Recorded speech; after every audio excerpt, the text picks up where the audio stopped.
বিদ্যালয়ের খেলার মাঠে ভাঙা ভবনের দুটি কক্ষের ওপর টিনের ছাউনি এবং 4টি টিনশেড ঘর তুলে প্রাক প্রাথমিক থেকে পঞ্চম শ্রেণী পর্যন্ত প্রায় 140 জন শিক্ষার্থীর পাঠদান কার্যক্রম চালানো হচ্ছে। প্রচণ্ড গরম, বৃষ্টিতে শ্রেণীকক্ষে পানি ঢোকা সহ নানা সমস্যায় এখন শিক্ষক শিক্ষার্থীদের নিত্যদিনের বাস্তবতা।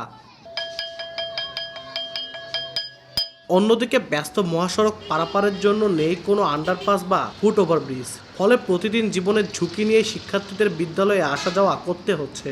এইসব কারণে 2019 সাল পর্যন্ত যেখানে বিদ্যালয়ে 2 শতাধিক শিক্ষার্থী ছিল, বর্তমানে সেই সংখ্যা কমে এসেছে উদ্বেগজনক হারে।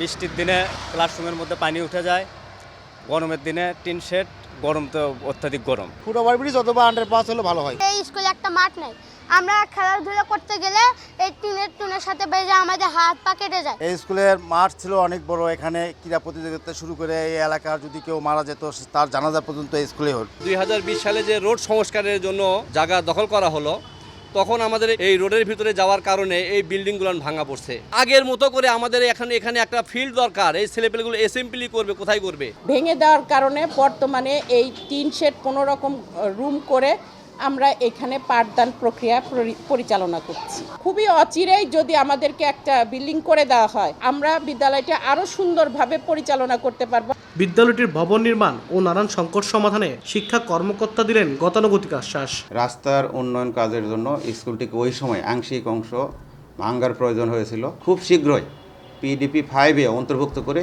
এই স্কুলের যেন কাজটা নিশ্চিত হয়, এটা আমি ঊর্ধ্বতন কর্তৃপক্ষের সাথে যোগাযোগ করে নিশ্চিত করব। 1945 সালে ব্রিটিশ সরকারের শাসনামলে বেতগাড়ী সরকারি প্রাথমিক বিদ্যালয়টি প্রতিষ্ঠিত হয়। এই বিদ্যালয়ে একজন প্রধান শিক্ষক সহ বর্তমানে 6 জন শিক্ষক কর্মরত আছেন। আব্দুল আউয়াল, সময় সংবাদ, বগুড়া।